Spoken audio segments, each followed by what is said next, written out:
Insya Allah kita masuk dalam subtema tentang tanda kiamat besar, yaitu pada poin ketika matahari terbit dari barat.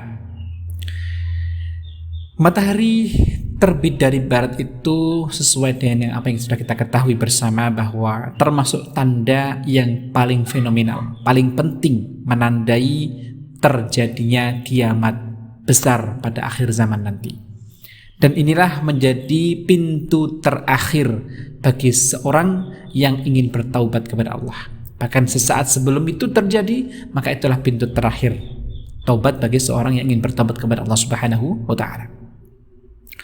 Allah pernah menyinggung dalam Al-An'am, surah Al-An'am ayat 158.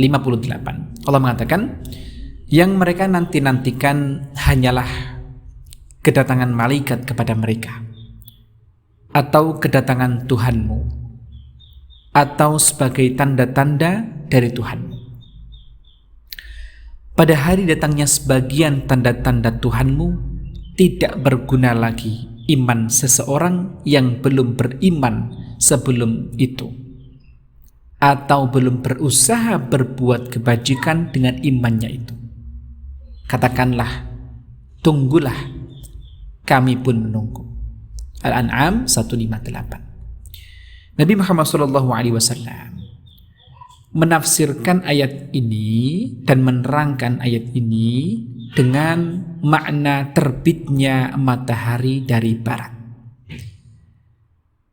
Diriwayatkan dari Abu Hurairah radhiyallahu anhu bahwa Rasulullah SAW pernah bersabda, kiamat tak akan terjadi sampai matahari terbit dari arah barat. Dan ketika manusia melihatnya, mereka semua akan beriman saat itu. Nah, pada saat itu terjadi, tidaklah bermanfaat lagi iman seseorang bagi dirinya sendiri yang belum beriman sebelum itu. Artinya, ini adalah pintu terakhir taubat. Sudah habis masa waktunya. Kemudian, riwayat dari Abu Dzar, suatu hari Rasulullah SAW pernah bertanya, tahukah kalian kemana matahari ini akan pergi? Kemudian mereka menjawab, Allah dan Rasulnya lebih mengetahui. Beliau lalu bersabda, ia akan beredar sehingga berakhir di tempatnya, menetap di bawah arsy Allah Subhanahu wa ta'ala. Lalu bersujud dan terus seperti itu sampai diperintah, berdirilah dan kembalilah ke tempat engkau datang. Ia pun kembali dan terbit dari orbitnya. Ia kemudian beredar lagi sehingga berakhir di tempatnya, menetap di bawah arsy Allah Subhanahu wa ta'ala. Lalu bersujud dan terus seperti itu sampai diperintah kembali, berdirilah dan kembalilah ke tempat engkau datang. Ia pun kembali dan terbit dari orbitnya seperti sedia kala. Ia kemudian beredar lagi secara wajar sehingga tidak menarik perhatian manusia, hingga sampai di tempatnya, menetap di bawah arsy Allah kembali. Lalu diperintah, berdirilah dan terbitlah dari barat. Ia pun kembali dan terbit dari arah barat. Maka sahabat yang dirahmati Allah Subhanahu wa ta'ala, lanjutan dari hadis ini adalah, tahukah kalian kapan itu terjadi? Tanya Rasul.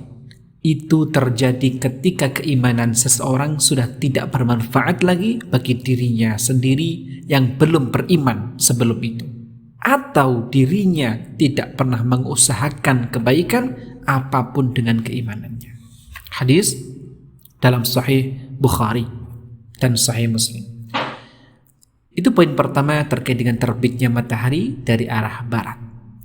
Kemudian sahabat yang dirahmati Allah, pada poin yang berikutnya adalah munculnya hewan melata atau dabah. Allah menyebutkan di dalam surah An-Naml ayat 82. Dan apabila perkataan, yaitu ketentuan masa kehancuran alam, telah berlaku atas mereka, kami keluarkan makhluk bergerak yang bernyawa dari bumi yang akan mengatakan kepada mereka bahwa manusia dahulu tidak yakin kepada ayat-ayat kami. Nah, saat dunia hancur dan pintu taubat sudah ditutup oleh Allah Subhanahu wa taala, Allah mengeluarkan binatang melatai atau dabah ini dari perut bumi sebagai tanda apa? Tanda kedatangan hari kiamat. Yang perlu kita garis bawahi bahwa binatang ini bisa berbicara. Padahal secara umum tidak ada binatang yang bisa berbicara. Maka binatang yang bisa berbicara ini akan Allah munculkan di akhir zaman nanti sebagai tanda kiamat besar dan menjadi awal tanda perubahan dunia atau kehancuran dunia. Ya. Diriwayatkan dari Abu Hurairah radhiyallahu anhu, Rasulullah SAW bersabda, ada 3 peristiwa dahsyat yang bakal terjadi. Maka ketika ketiganya ini terjadi, tak akan berguna lagi pernyataan iman seseorang yang tidak beriman atau yang tidak berbuat baik atas keimanannya. Maka ketiga peristiwa itu adalah matahari terbit dari barat, kemunculan Dajjal, dan kemunculan binatang melata dabah di bumi. Dalam Sahih Muslim diriwayatkan pula oleh Imam Muslim dari Abu Hurairah bahwa Rasulullah SAW bersabda, bersegeralah kalian untuk beramal soleh sebelum 6 peristiwa besar ini terjadi. Apa itu? Dajjal, kabut, binatang melata, matahari terbit dari barat, kehancuran total, dan kematianmu itu sendiri. Ini disebutkan dalam kitab Ibid. Ya. Maka di dalam video-video sebelumnya sudah kita sebutkan ya 10 tanda kiamat yang disebutkan oleh Nabi dalam hadisnya sallallahu alaihi wasallam. Sahabat yang dirahmati Allah, Allah menyebutkan 2 ciri yang dimiliki binatang melata atau dabah ini. Yang pertama, dia bisa berbicara. Maka di antara perkataan ya yang dilafalkan oleh binatang tersebut ketika nanti adalah mereka mengatakan, dulu manusia tidak meyakini tanda-tanda kebesaran Allah. Itu yang pertama. Kemudian ciri yang kedua adalah menggigit dan melukai orang kafir.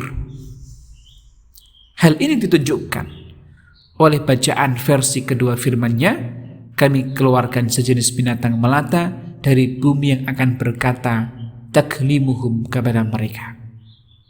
Karena sahabat hakikat dirahmati Allah Subhanahu wa taala, di dalam beberapa dialog antara mufassirin terjadi perbedaan pendapat di dalam bacaan, sisi bacaan dalam lafaz atau kalimah taklimuhum atau tukallimuhum. Maka menurut Ibnu Abbas, singkatnya adalah taklimuhum atau tukallimuhum, maka kedua bacaan itu adalah benar. Demi Allah, kata beliau, binatang tersebut akan berbicara kepada orang mukmin dan melukai orang kafir dan lanjut. Disebutkan di dalam Imam Al-Qurtubi di Al-Jami' lil Ahkamil Quran. Maka sahabat yang dirahmati Allah, ada riwayat yang lain dari Abu Umamah bahwa Rasulullah SAW bersabda, binatang melata akan keluar dari perut bumi dan memanggil nama-nama manusia melalui belalai-belalai mereka. Lalu binatang itu akan tinggal di tengah-tengah manusia, di tengah-tengah kalian, sampai saat seorang membeli seekor unta dan ia ditanya, dari siapa engkau membelinya? Ia akan menjawab, aku membelinya dari salah satu moncong binatang. Disebutkan di dalam Musnad Imam Ahmad dengan sanad yang sahih. Firman Allah dan beberapa hadis di atas mengindikasikan bahwa yang dimaksud dengan dabah adalah binatang melata yang memang real adanya. Secara bahasa memang dabah berarti binatang melata di bumi.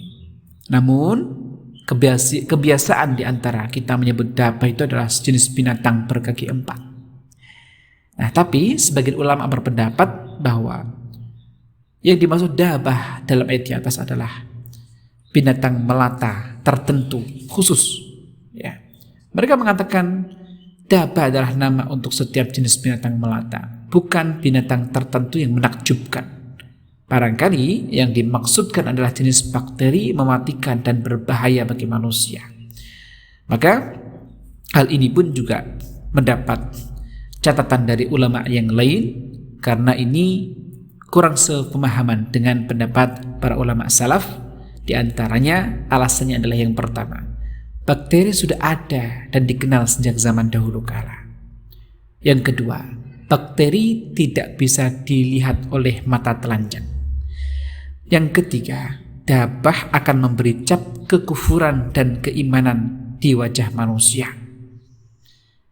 Ya, maka bakteri tidak mungkin melakukan hal tersebut. Yang keempat, pendapat di atas bertentangan dengan ijma'. Ya, ijma' ulama yang menyebutkan bahwa dabah adalah binatang melata yang memang sungguh adanya, berbicara dan akan keluar pada akhir zaman nanti. Maka sahabat al-hikam dirahmati Allah Subhanahu wa taala, itu adalah beberapa pendapat di antara para ulama terkait dengan kata ad-dabbah ya. Nah, kemunculan dabbah ini adalah tanda akhir datangnya hari kiamat besar. Diriwayatkan dari Abdullah bin Amr bahwa Rasulullah SAW bersabda, tanda kiamat yang kali pertama muncul adalah matahari terbit dari arah barat, dan dabah muncul di tengah-tengah manusia pada waktu duha. Maka apabila salah satu dari kedua tanda ini muncul, maka yang lainnya akan segera menyusul. Dalam Sahihul Bukhari. Secara tersirat, hadis ini menyebutkan bahwa matahari terbit dari barat terjadi sebelum kemunculan dabah. Maka dabah akan mengilapkan wajah, memberikan tanda kepada orang mukmin atau mengusamkan wajah orang kafir. Ya, artinya di sini juga kita bisa memahami bahwa tobat tidak akan diterima setelah dabah muncul, yang sebelumnya didahului matahari terbit dari barat. Karena terakhir pintu pertaubatan itu adalah sesaat sebelum matahari muncul atau terbit dari arah barat. Maka sahabat al-hikam yang dirahmati Allah Subhanahu wa taala, maka di antara hikmah Allah mengeluarkan dabah agar manusia bisa melihat dengan jelas identitas orang yang beriman dan identitas orang yang kafir, yang memang Allah takdirkan hewan melata dabah inilah yang nanti akan memberikan cap kepada wajah-wajah mereka ini. Wallahu a'lam bishawab. Maka dabah ini akan membuat orang yang beriman merasa gembira, tetapi membuat orang kafir merasa terhina. Kemunculannya menandakan berakhirnya dunia, dan pada akhirnya angin yang baik akan berhembus dan mewafatkan ruh orang-orang yang beriman kepada Allah Subhanahu wa taala, dan yang tersisa hanyalah orang-orang yang jahat, orang-orang yang bengis, dan kepada merekalah kiamat besar akan terjadi.